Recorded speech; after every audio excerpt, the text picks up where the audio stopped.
بسم الله الرحمن الرحيم. Ислам онлайн аудио сабактар жинага.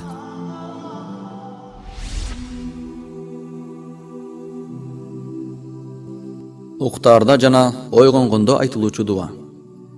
Худайфа ибн Яман радияллаху анху риваят кылат. Пайгамбар саллаллаху алейхи ва саллям уктоо үчүн төшөгүнө жатканда мындай деп айтат эле: Бисмика Аллахумма амуту ва ахья.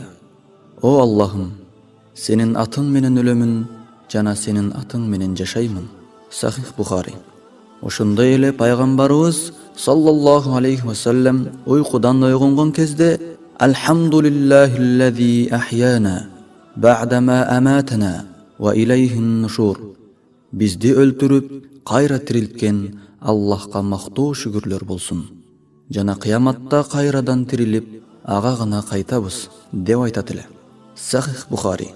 Хадистен алына турган сабактар. Биринчи. Аткан таңды Аллахты эстеп, ага мактоо шүгүрлөрдү айтуу менен баштоо. Уйку кичи өлүм сыяктуу. Адам баласы ойгонгон кезде өлүп, кайра тирилген сыяктуу болот. Ошондуктан өмүрдүн бүтүшү болгон өлүмдү эстеп ойгонуу керек. Анткени өлүм адам үчүн жакшылык иштерди кылууга берилген бүт мүмкүнчүлүктөрдүн бүтүшү болот. Ал эми уйкудан турган адамга ага кайрадан өмүр берген Аллахка мактоо айтуу жакшы иштерден болуп эсептелет. Экинчи, пенде өзүн жана бүткүл адамзаты Аллахка кайра кайтып барарын күн сайын эстеп, аны тили менен айтып туруусу керек. Үчүнчү, өлгөндөн соң кайра тирилүүгө бекем ишенип, чын дилден ынануу.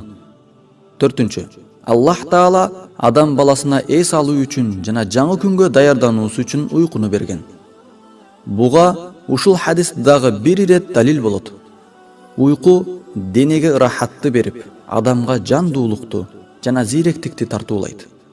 Аллах Таала неамат кылып берген уйкуну уктаган адам уктагандан кийин эртеси өзүн сергек жана жайдары сезет. Бешинчи. Аллах Таала мактоо айтуунун бардык түрүнө татыктуу. Ошондуктан биз ар дайым Аллахка мактоо шүгүрлөрдү айталы. Аллах Таала баарыбыздын денебизди сак саламатта кылсын, бизди ар дайым Аллахка шүгүр кыла турган пенделеринен кылсын.